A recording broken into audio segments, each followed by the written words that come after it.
Back to your top story of the day, the midterm budget statement, about an hour and 25 minutes, 2 hours rather, and 25 minutes or so before we take you live to Parliament for the Finance Minister's maiden statement. Let's take you live in the meantime to the Gordon Institute of Business Science right here in Johannesburg. Now, our reporter Aviwe Mtila is joining students there who will be keeping a close eye on the Finance Minister's statement this afternoon. He joins us now live. Aviwe, it'll be interesting to hear what these students perhaps have in mind if they were the ones in charge of delivering this midterm budget this afternoon. Well, certainly, I am at the Gordon Institute of Business Science, where essentially the next generation of finance minister could come from this very class. As the 15-day-old minister is set to table his speech in the next 2 hours or so, I've been speaking to a number of people on the ground, and I remember yesterday talking to normal, ordinary citizens in Randburg, and I was alarmed to find out there that 80% of them, they don't even know who the finance minister is. But the people who are taught to know are the students in this very class, with alumni like Pato Zondi, the CEO of the Science Institute, and also South Africa's First Lady, Mrs. Ramaphosa, coming from this very institute. So those are the people that will certainly give us a better perspective of what to expect from the minister's speech. I'll be walking around and talking to a couple of them, starting with this lady. The minister tweeted recently asking for ideas on what to say to South Africans. What ideas would you give the minister? Okay, I would say think of the budget and the purse strings as your finances at home. How would you treat those? With a lot of respect and a lot of analysis and a lot of understanding of where you need to cut costs. And I think there is a lot of cost that can be cut. I know there's a lot of poverty, there's a lot of areas we need to focus, but there's still a lot of areas where we can cut off and actually reinvest the money somewhere else. So treat the money like it's your own, care about it, care about the purse strings of South Africa, and everybody would benefit, I think.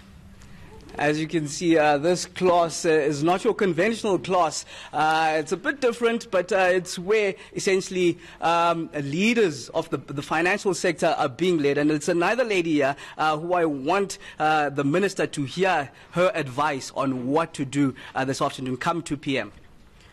Okay. What I believe the minister should be focusing on, there's quite a number of things. There's a lot of challenges in the country. But primarily, there's education, there's health, there's agriculture. Those are the basics. But then there's youth development. When you look at entrepreneur development, there is a lot of opportunities there that can be used. Then there's fees for tertiary students, and then graduate development, and then lastly, it would be women and children, protecting them and empowering them. Women and children, as you hear over there, this particular class does in fact focus on women leadership.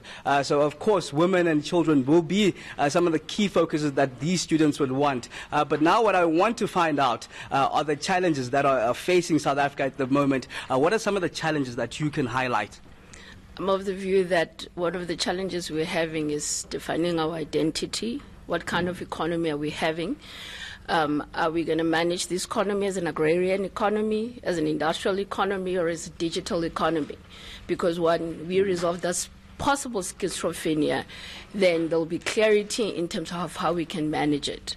And the other challenge is how do we use the limited resources we have to make sure that it becomes a shared economy, to make sure that we live up to the preamble of the South African Constitution, and to ensure that this economy grows, creates jobs, to make sure that the vision in the Freedom Charter gets realized.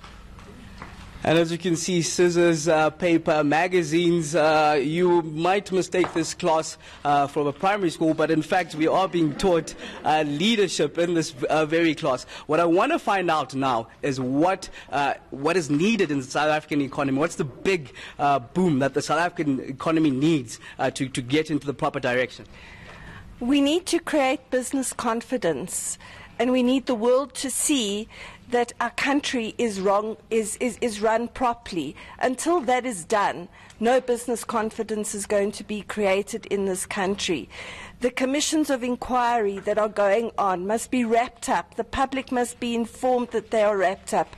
People must be brought to book and be accountable for the looting that has taken place in this country and that has destroyed the business confidence. Well, strong words there for our 15-day minister, Tito Mboweni. Sure enough, I'm sure some of the sentiments there would be included in the budget. All eyes will be on the minister as he tables his maiden midterm budget later on this afternoon at 2 o'clock. But for now, it's back to you in studio.